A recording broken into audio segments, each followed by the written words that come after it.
Hey guys, Jeff with OptionBoxer.com, back with another strategy video today. Before we get into it, please know I'm not a registered financial advisor, and this video is not a recommendation for you to buy or sell any security or attempt any options strategy or place any options trade for that matter. Please make sure you understand the disclaimer at the beginning of this video prior to trading.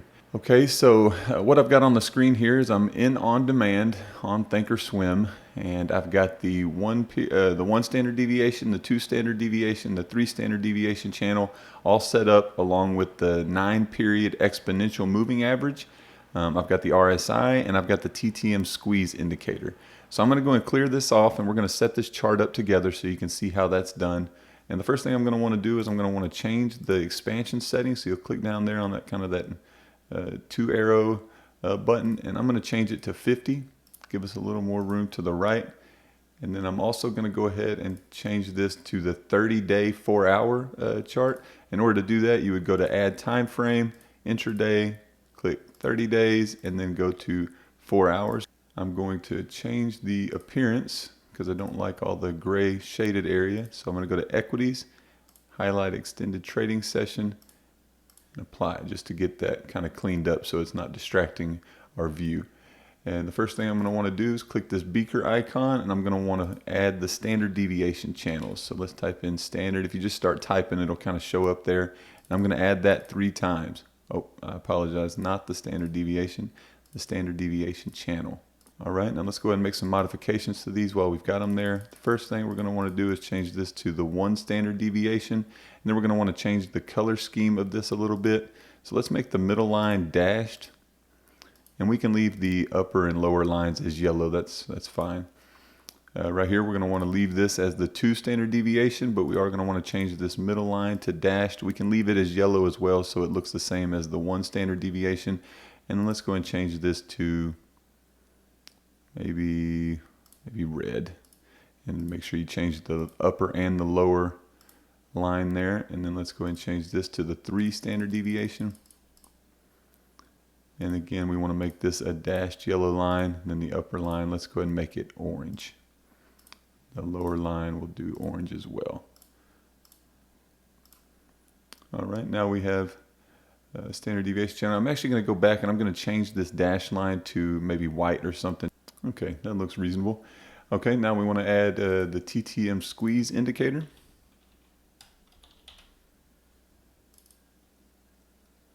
We don't need to change any settings on that one. We want to also add the RSI.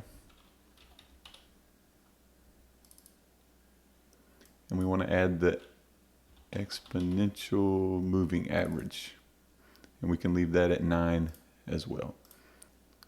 Okay, with the chart set up, let's take a look at the kind of the setup or the trading strategy here.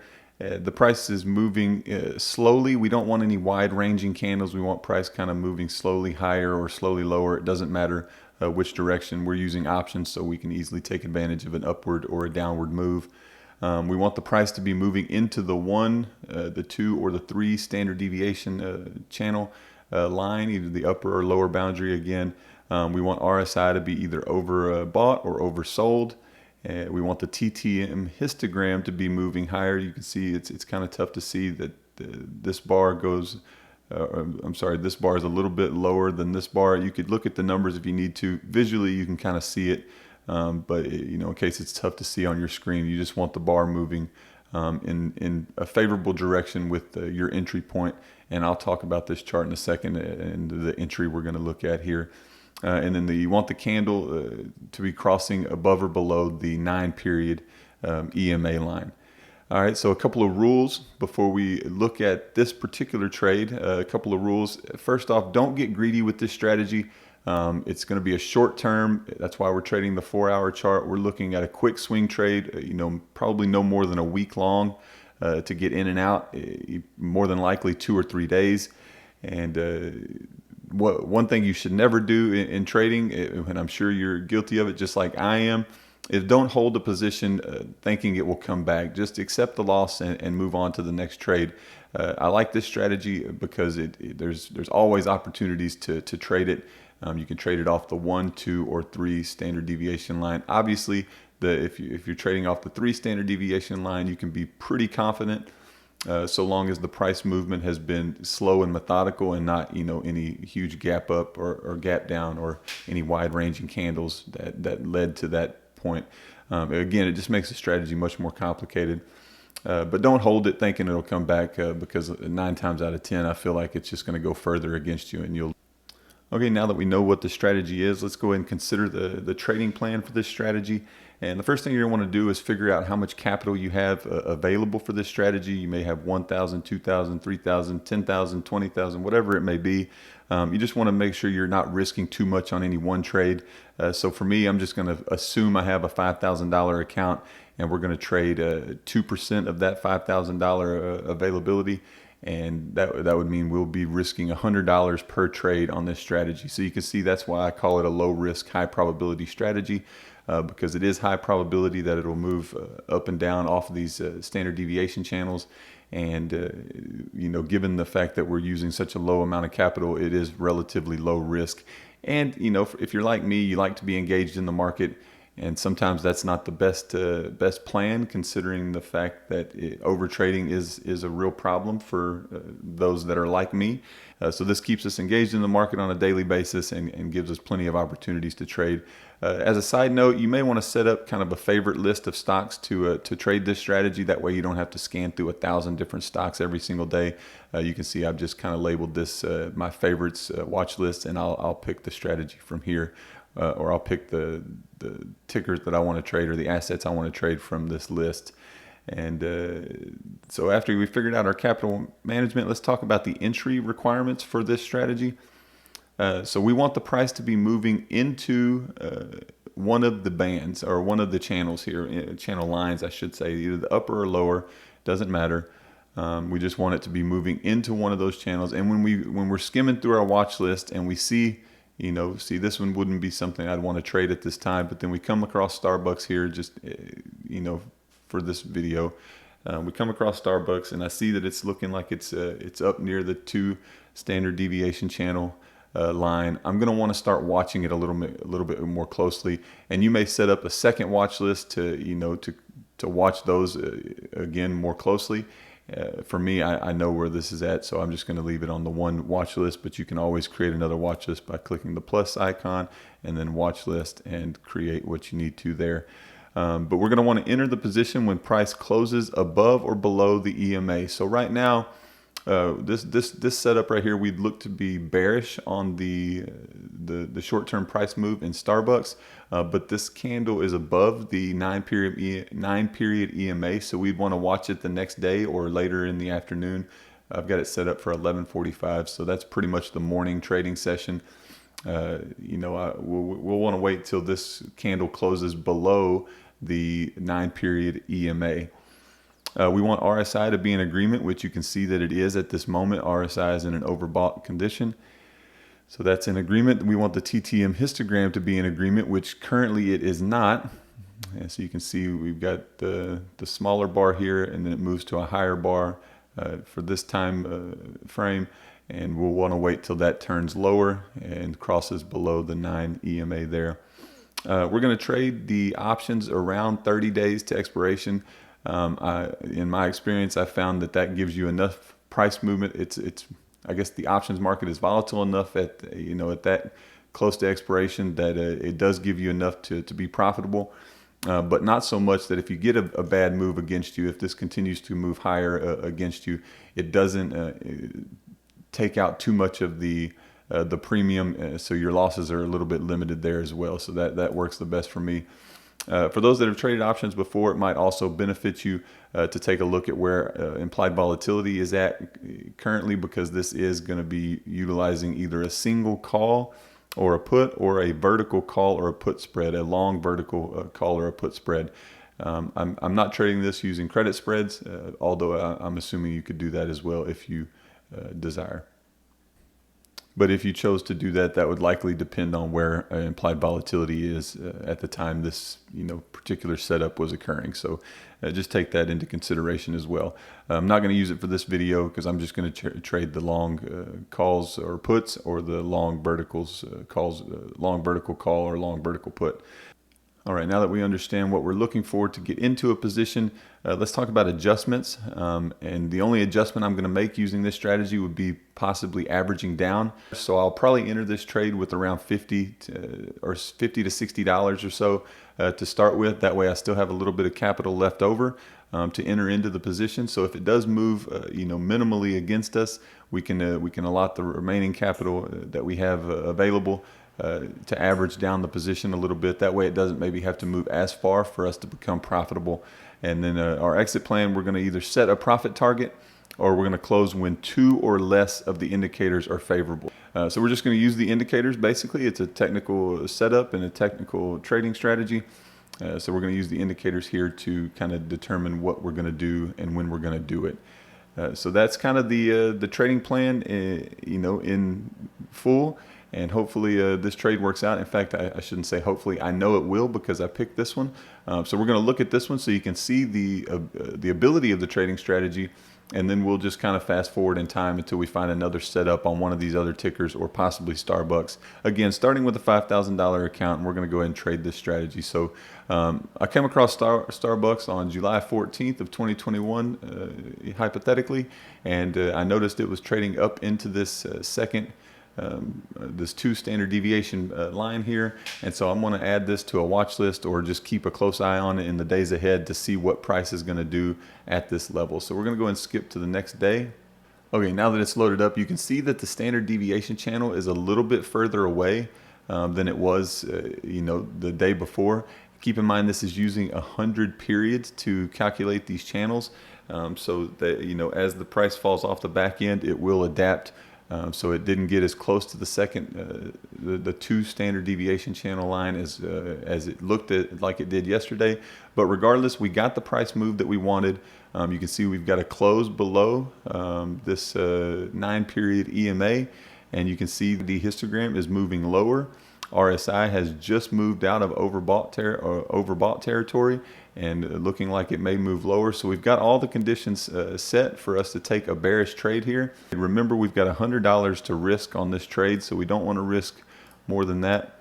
So we'll start with $44. We'll start with half, essentially, of the capital we have available, and then we'll go ahead and skip ahead to the next day. Okay, you can see the trade has moved against us a little bit, but we didn't lose that much money, only $8. So at this point, I'm going to put in the remaining amount of capital I have. You can see the standard deviation channel lines here have all adjusted because price is falling off the back end of it. But it did touch this upper boundary on the 1 standard deviation, and then price pushed back down. So I am going to average down my position. And you can see the histogram is still in agreement. RSI is still kind of elevated here, hopefully pushing down lower. So you could make an argument that it's above 50, so it is still in an overbought state. And we're going to go ahead and average down this trade. Now we have 2 contracts, two vertical spreads here, 2 bearish vertical spreads in Starbucks. So we're going to skip ahead another day. We can take a look and see that we did make a nice profit for our risk there. Now let's go ahead and take a look at some other charts here and see if we can't find another setup. You may also want to keep an eye on Starbucks here because it is trading down into the standard deviation channel here, but since we already know that's going to pop off of that, we'll skip it and we'll look for another setup. All right, so the first one I clicked on was Facebook. I don't know what Facebook's going to do here, so we can keep an eye on it. It is trading down into the 2 standard deviation channel here, which would be an ideal spot to try to get in to the upside, to the long side. So we're going to skip ahead another day and see what Facebook does. You can see price has rebounded. The MACD histogram is moving higher. RSI has come from an oversold territory here, oversold condition, and is moving higher. It's still below the 50 line, or the halfway point on RSI, so you can make the assumption that it is moving higher. Again, it's bounced off of this second, I keep saying second, but this 2 standard deviation channel line. It's bounced off at 1, 2, and now 3 times. So I think that would be a pretty high probability trade there. Again, we're going to use the $5,000, the 2% of the $5,000. So we have $100 to risk, which means we're probably going to have to go a little bit further out of the money. And we'll trade with $78 to begin with, 79 maybe. And we're looking for this to move higher over the next day or two. So you can see we did get a favorable move in Facebook, but it only really profited us $8. The setup is still okay. Everything is still moving in our direction. The only thing that's not in agreement at this moment is the RSI. It looks like it's over 50 now. Right, not quite as good as our trade in Starbucks, but you can see we got the move that we wanted. We made $27. Had we averaged down, of course, that profit would have been a little bit more. But we're going to close out for that small amount. Let's try to find one more trade. Hopefully, maybe find a losing trade. I'll add, since these are on my favorites list here, the SPY, Diamonds, the IWM, QQQ, GLD, and TLT. I don't typically trade the ETFs with this strategy. I just haven't found very good success with it. And here's what I was talking about with wide-ranging candles. When you get these wide-ranging candles, volatility is kind of high, and it's kind of hard to tell what price may do. It may shoot higher again, it may shoot lower. It's not my favorite when you're trading this strategy. I like to see price kind of moving in a slow, choppy fashion, either higher or lower. So at first look here on Facebook, you can see it looks like it would be an ideal time to keep an eye on it, because price may bounce off of these 2 or 3 standard deviation channel lines, but because there's such wide volatile bands there, or wide volatile candles there, I just don't have a lot of reliance trading this strategy. So this is a little bit choppier chart. The wide candles don't scare me as much because it seems like they're all wide candles. So this is trading up into the 3 standard deviation line.